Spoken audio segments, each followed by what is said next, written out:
eu já tenho mais de 100 anos, como é que isso poderia acontecer na minha vida? Mas Deus é Deus, amém, querido? Então, se Deus falou, para de perguntar como e por quê. Deus já prometeu para você, Ele vai cumprir. Amém. Amém?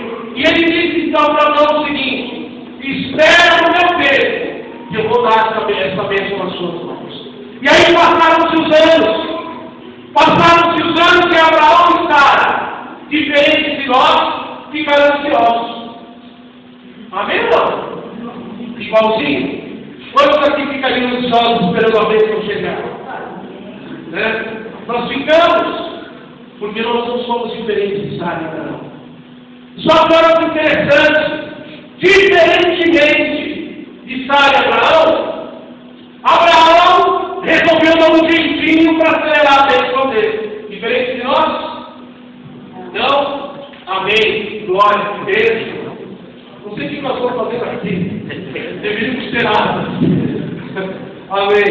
Então, queridos, olha que interessante. Abraão, da mesma forma, quis dar um jeito na bênção.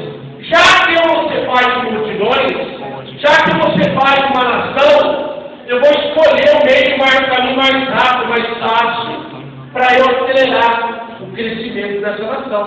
Afinal de contas, ele queria ver isso acontecer. O que ele fez? Tinha lá uma serva egípcia, que viria ser bonitinha, e olha que coisa interessante, Sara, que Deus já era para ele. Sara falou assim: por que você não pega a nossa serva egípcia, que é novinha, cheia de saúde, e toca com ela um filho? Aí Abraão não tocou nem 2 vezes, né? Ele foi correndo. É para achar. Foi, sentou-se com Agar e teve um filho. Qual o nome desse filho? Ismael. Ismael. Fala comigo assim: Ismael.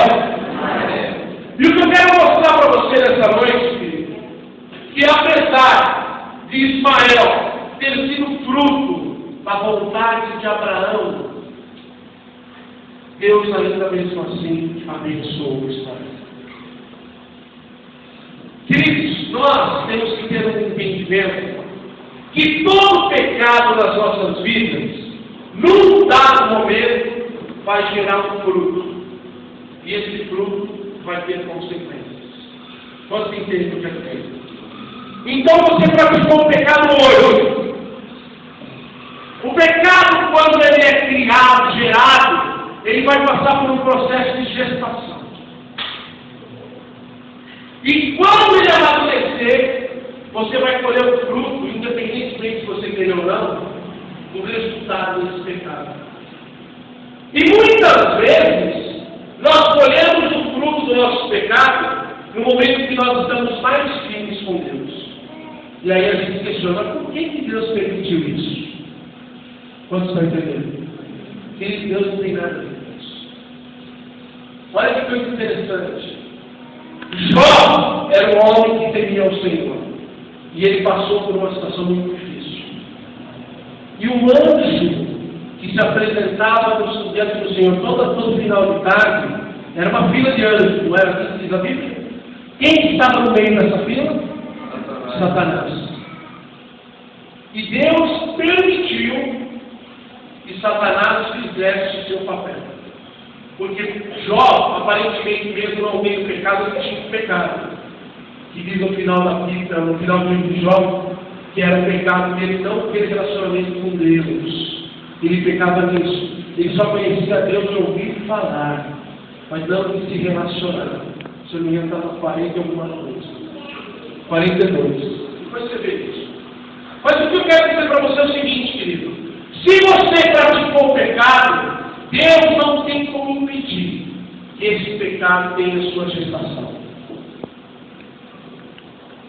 E ele vai gerir, né? Ele vai ter o processo de gestação. Ele vai trazer um fruto e você vai ter que ser responsável por esse fruto.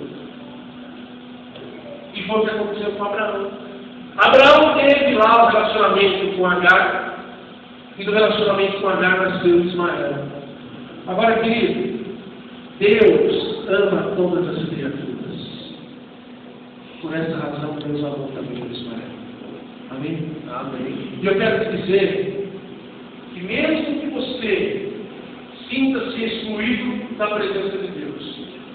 Mesmo que você se ache um Ismael na presença de Deus, eu quero dizer que Deus ama a sua vida e vai fazer tudo para te fazer mais do que vencedor. Amém.